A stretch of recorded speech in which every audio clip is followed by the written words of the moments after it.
প্রতিটি খুনের জবাব দেয়া হবে। আর একটি লাশ যদি ধরে এর সমুচিত জবাব দেওয়ার জন্য ইসলামী ছাত্র শিবির প্রস্তুত আছে। তোমরা এখন আর কোন রাজনৈতিক দল নেই, তোমরা একটি খুনি সশস্ত্র সন্ত্রাসী সংগঠন।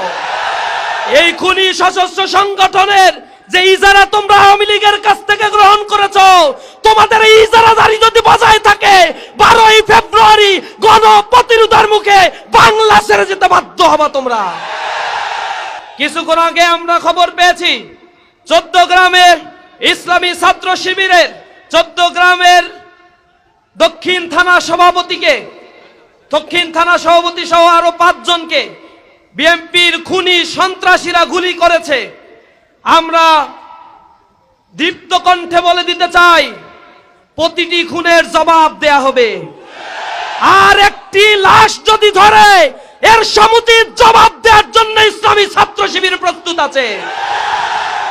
তোমরা নিজেরা মারামারি করে সম্পদ জোর দখল করতে গিয়ে, চাঁদাবাজি করতে গিয়ে, ছিনতাই করতে গিয়ে নিজেদের আপন স্বজাতিকে, নিজেদের দলের মানুষকে এখন পর্যন্ত 230 জন মানুষকে তোমরা হত্যা করেছো।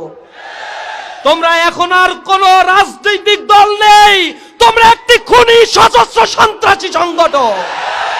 এই খুনি সশস্ত্র সংগঠনের যে ইজারা তোমরা আওয়ামী লীগের কাছ থেকে গ্রহণ করেছো, তোমাদের এই ইজারাদারি যদি বজায় থাকে 12ই ফেব্রুয়ারি গণপ্রতিরোধের মুখে বাংলা ছেড়ে যেতে বাধ্য হবা তোমরা।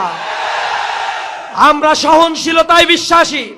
ইসলামী ছাত্র শিবিরের এই উদারতার সহনশীলতাকে যদি তোমরা দুর্বলতা মনে করো, মনে রেখো বাংলাদেশের টেকনাফ থেকে তেতুলিয়া, রূপসা থেকে পাথুরিয়া, তামাবিল থেকে বাংলা বাঁধ পর্যন্ত ইসলামী ছাত্র শিবির দুর্বার আন্দোলন করে তোমাদের সন্ত্রাসীদের পরাস্ত করতে বাধ্য হবে।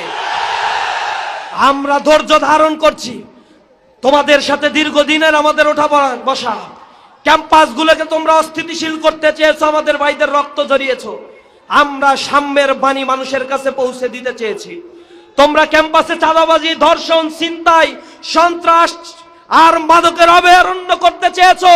ইসলামী ছাত্র শিবির শান্তির কথা বলে শিক্ষার্থীদের মানবিক মূল্যবোধ সম্পন্ন একটি একাডেমিক ক্যাম্পাস গড়ে তোলার প্রতিশ্রুতি জনগণকে দিয়েছিল।